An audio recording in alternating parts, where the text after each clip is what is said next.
Hello friends, welcome to செல்வ Vinayaka channel. எல்லோரும் எப்படி இருக்கீங்க? எல்லோரும் சந்தோஷமாகவும் ஆரோக்கியமாகவும் இருப்பீங்க நம்புகிறேங்க. இன்றைக்கி பார்த்தீங்கன்னா நம்ம சேனலில் சூப்பரான ஒரு ரெசிபி தாங்க பண்ணி காமிச்சிருக்கேன். ஆலு பலோடா பண்ணி காமிச்சிருக்கேன். இது செம்ம சூப்பராக இருக்குது. ட்ரை பண்ணி பாருங்கள். மோர் குழம்பு வைக்கக்கூடியவங்க இந்த மாதிரி ட்ரை பண்ணி பாருங்கள். நம்ம ஊர் ஸ்டைலில் என்னென்னு பார்த்தீங்கன்னா மோர் குழம்பு தாங்க. அதை ஜஸ்ட் இதில் உருளைக்கிழங்கு ஆட் பண்ணியிருக்கு. அதில் எக்ஸஸாக கொஞ்சம் மசாலாஸ்லாம் ஆட் பண்ணியிருக்கோம். ஸோ இதை மாற்றி செஞ்சோன்னா நம்ம ஊர் ஸ்டைலில் புதுவிதமான மோர் குழம்புன்னு இதுக்கு பேர் வச்சுக்கலாங்க.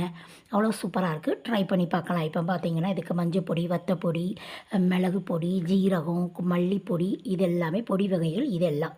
அப்புறம் பார்த்திங்கன்னா இதுக்கு வெங்காயம், ஒரு பல்லாரி வெங்காயம் எடுத்திருக்கேன். பூண்டு கொஞ்சம், ஒரு ஒரு பூண்டு, கொஞ்சம் சின்ன பூண்டாக ஒரு கொத்து பூண்டு. அப்புறம் பார்த்திங்கன்னா 4 வத்தல், பச்சை மிளகா, கறிவேப்பிலை, அப்புறம் கொத்தமல்லி இலை. இது எல்லாமே நம்ம எடுத்து வச்சுருக்கோம். கரம் மசாலா எடுத்து வச்சுருந்தேன். ஆனால் நான் யூஸ் பண்ணலை. எனக்கு கரம் மசாலா போட்டோன்னா கொஞ்சம் தொண்டையில் ப்ராப்ளம் வருதுங்கிறனால நான் அதை யூஸ் பண்ணலை. அதுக்கப்புறம் பார்த்திங்கன்னா சூப்பரான கெட்டியான தயிர். இதை தண்ணி விட்டு நான் நல்லா கடைஞ்சி எடுக்க போகிறேன். இது கெட்டியாக இருக்குது. புளிக்காத தயிராக எடுத்துக்கோங்க.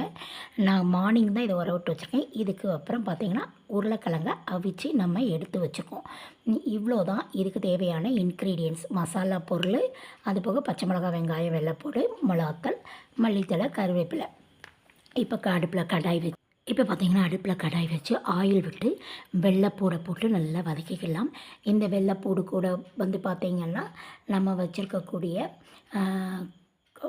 வெந்தயம் போட்டிருக்கோம். அப்புறம் ஜீரகம் போட்டுக்கலாம். இது அப்படி ஒவ்வொரு பொருளாக போட நம்ம லைட்டாக இப்படி வதக்கி விட்டுக்கிடணும்.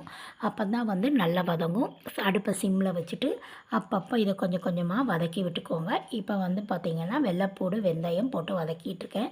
அப்புறமா ஜீரகம், இது கூட ஜீரகம் கொஞ்சம் போட்டுக்கோம். அதுக்கப்புறம் பார்த்திங்கன்னா மிளகாய் வத்தல் போட்டுக்கலாம். ஒரு 4 வத்தலை இங்கே நான் பிச்சு வச்சுருக்கேன். அந்த 4 வத்தலையும் போட்டாச்சு. அதுக்கப்புறம் பார்த்திங்கன்னா மல்லிப்பொடியை போட்டுக்கலாம். கொஞ்சமாக மல்லிப்பொடி நம்ம தேவைக்கு எவ்வளோ தேவையோ அந்த அளவுக்கு கொஞ்சமாக. நான் இங்கே பார்த்திங்கன்னா ஒரு சின்ன ஸ்பூனுக்கு ஒரு 1.5 ஸ்பூன் கிட்ட மல்லிப்பொடி போட்டிருக்கேன். கொஞ்சம் நீங்கள் இது வதங்கின உடனே இந்த பூண்டு வத்தல்லாம் வதங்கின உடனே நீங்கள் அடுப்பை கூட ஆஃப் பண்ணிவிட்டு அந்த சூட்டிலேயே இந்த மல்லிப்பொடியை கூட நீங்கள் போட்டுக்கலாம். அடுத்து பார்த்திங்கன்னா மிளகு பொடி, கொஞ்சமாக மிளகு பொடியும் போட்டாச்சு. இதெல்லாம் போட்டுட்டு அந்த சூடு இருக்குது. நம்ம அடுப்பை சிம்மில் தான் வச்சுருக்கோம். இப்போ நல்லா சிம்மில் குறைச்சி வச்சுட்டோம். இதெல்லாம் போட ஒன்று ஒன்றா வதக்கி விடுங்க. இல்லைன்னா அடியில் கருகிரும். ஆயில் நிறைய விட்டுட்டு, கொஞ்சமாக ஆயிலை நல்லா விட்டுட்டு தாராளமாக விட்டுட்டு இதெல்லாம் போடணும். அதுக்கப்புறம் பார்த்திங்கன்னா நம்ம கட் பண்ணி வச்சுருக்கக்கூடிய ஆனியனையும் போட்டாச்சு. ஒரு பல்லாரி கட் பண்ணி வச்சுருந்தேன். நல்லா பொடிசாக கட் பண்ணி அந்த பல்லாரியும் போட்டு நல்லா வதக்கி எடுத்துக்கிடலாம். இப்போ இதில் போட்டிருக்கிறது எல்லாமே கொஞ்சம் நல்ல பொன்னிறமாக வதங்கி வந்துருச்சு. இப்போ அதுக்கப்புறம் பார்த்திங்கன்னா இது கூட நம்ம தேவையான மசாலா பொடிகள் எல்லாம் போட்டுக்கிடலாம். இது நீங்கள் இதே மாதிரி வதக்கிட்டு உருளைக்கிழங்கு போட்டு வச்சு இந்த மோர் விடாமல் நம்ம கடைஞ்சி வச்சுருக்கோம் இல்லையா, அந்த மோர் விடாமல் செஞ்சு பார்த்திங்கனாலும் உருளைக்கிழங்கு இது மசால் மாதிரி செம்ம சூப்பராக இருக்கும். அதுவும் ட்ரை பண்ணி பாருங்கள். ஆல்ரெடி நம்ம சேனலில் போஸ்ட் பண்ணியிருக்கோம் எப்படின்றத. இப்போ மஞ்சள் பொடி போட்டுக்கலாம். வதங்கலாம். இது கூட கொஞ்சம் மஞ்சள் பொடி போட்டாச்சு. அதுக்கப்புறமா மிளகாத்தூள் பொடியும் போட்டுக்கலாம். போட்டு இதெல்லாம் ஒரு கிண்டிட்டு ஏற்கனவே நம்ம மிளகு பொடி இது எல்லாமே போட்டிருக்கோம் முதல்லையே கொஞ்சம். அதனால் நான் கரம் மசாலா எடுத்து வச்சுருந்தேன். ஸ்கிப் பண்ணிட்டேன். கரம் மசாலா போடலை. ஸோ மிளகு பொடி போட்டோம், மல்லிப்பொடி போட்டோம், மஞ்சள் பொடி போட்டோம், வத்தப்பொடி போட்டோம். இது எல்லாமே போட்டிருக்கோம். ஆல்ரெடி வத்தல் வேறு போட்டிருக்கோம். ஸோ கரம் மசாலாவும் போட்டோன்னா ரொம்ப காரமாயிருங்கிறனால நான் கரம் மசாலாவை ஸ்கிப் பண்ணிட்டேன். ஸோ அதெல்லாம் போட்டாச்சு. இப்போ அவிச்சு வச்சுருக்கக்கூடிய உருளைக்கிழங்கை போட்டிருக்கேன். எனக்கு இதில் பார்த்திங்கன்னா உருளைக்கிழங்கு கொஞ்சம் குழஞ்சிருச்சு குக்கரில் வச்சதுனால. நான் ரொம்ப விசில் கொஞ்சம் அதிகமாக வச்சுட்டேன். ஸோ உருளைக்கிழங்கு கொஞ்சம் நல்லா வெந்து வந்துருச்சு.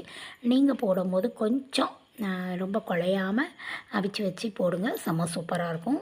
இதுவுமே ரொம்ப டேஸ்ட்டாக இருந்தது. நிஜமாகவே அவ்வளோ ஒரு சூப்பராக இருந்தது. நீங்கள் ட்ரை பண்ணி பாருங்கள். ட்ரை பண்ணி பார்த்துட்டு எனக்கு கமெண்ட் பாக்ஸில் கமெண்ட் பண்ணுங்கள் ஃப்ரெண்ட்ஸ். சூப்பராக இருந்தது. இந்த உருளைக்கிழங்கையும் போட்டு இந்த மசாலாலாம் வதங்கவும் நம்ம கடைஞ்சி வச்சுருக்கக்கூடிய மோரை இது கூட விட்டுக்கலாம். இது கூட பார்த்திங்கன்னா புளி கிடையாது, தேங்காய் கிடையாது, எதுவுமே கிடையாது. இந்த மாதிரி மசாலா அப்புறம் வந்து மோர் தாங்க விட்டுருக்கோம். நல்லா புளிக்காத தயிராக வச்சுக்கோங்க. அதை நல்லா கடைஞ்சி மோர் எடுத்து வச்சுக்கோங்க. இப்போ நம்ம கட் பண்ணி வச்சுருக்கக்கூடிய பச்சை மிளகாவை போட்டாச்சு. ரொம்ப குட்டியான பச்சை மிளகா எனக்கு கிடச்சிது எனக்கு. அது பார்த்திங்கன்னா கரெக்டாக நம்ம விரலில் 1 இன்ச் அளவுக்கு தாங்க இருக்கும் அந்த பச்சை மிளகா. அதில் வந்து 4 பச்சை மிளகாவை நான் கட் பண்ணி போட்டிருக்கேன். ஆல்ரெடி வத்தல் வேறு நம்ம போட்டிருக்கோம். இதிலே மிதந்துட்டுருக்கு, நீங்கள் பார்த்தீங்கனாலே புரியும். இந்த ஸ்டேஜில் நம்ம உப்பையும் சேர்த்துக்கலாம். சூப்பராக உப்பையும் சேர்த்து நம்ம கிண்டி விட்டுட்டோன்னா சூப்பரான ஒரு சூப்பர் ரெசிபி ரெடிங்க. செம்ம சூப்பராக இருந்தது. இட்லி, தோசை, சப்பாத்தி, சாதம் எல்லாத்துக்குமே செம்ம சூப்பராக இருக்கும். ஆக்சுவலாக நான் இதை வந்து சாதத்துக்கு தான் வச்சுருந்தேன். சாதத்துக்கு வச்சு சாப்பிட்லாம் ஆஃப்டர்நூனுக்கு அப்படின்னு சொல்லி பண்ணியிருந்தேன். பட் பார்த்திங்கன்னா மார்னிங்கில் உள்ள தோசைக்கு வச்சு சாப்பிட்டேன். அவ்வளோ சூப்பராக இருந்தது. நீங்களும் ட்ரை பண்ணி பாருங்கள். இந்த நேரத்தில் கருவேப்பிலையும் போட்டு கொத்தமல்லியும் போட்டு நல்லா மூடி வச்சிட்டோன்னா சுண்டி செம்ம சூப்பராக வரும். ட்ரை பண்ணி பாருங்கள். நம்மளுக்கு சூப்பரான ஆலு பரோட்டா ரெடி ஆகிட்டுங்க. செம்ம சூப்பராக இருந்தது. நிஜமாகவே அவ்வளோ சூப்பருங்க, அட்டகாசமாக இருந்தது. நான் ஒர்க் பண்ணுற ப்ளேஸ்க்கும் கொண்டு போயிருந்தேன். எல்லாருமே அவ்வளோ சூப்பராக இருக்குது அப்படின்னு சொன்னாங்க.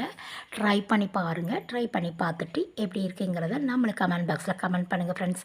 இந்த ரெசிபி பிடிச்சிருந்தோன்னா நம்ம சேனலை லைக் பண்ணி சப்ஸ்கிரைப் பண்ணி சப்போர்ட் பண்ணுங்கள் ஃப்ரெண்ட்ஸ். ப்ளீஸ் சப்ஸ்கிரைப் பண்ணுங்கள். உங்கள் ஃப்ரெண்ட்ஸ் அண்ட் ஃபேமிலிக்கு ஷேர் பண்ணுங்கள்.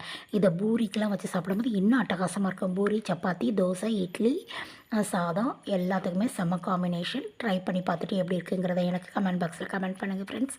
அப்படி நம்ம சேனலை சப்ஸ்கிரைப் பண்ணி பக்கத்தில் இருக்க பெல் ஐக்கானை கிளிக் பண்ணி வச்சுக்கோங்க. நான் போடுற வீடியோஸ் உடனுக்குடனே உங்களுக்கு நோட்டிஃபிகேஷனில் வரும். தேங்க்யூ ஃபார் த வாட்சிங்.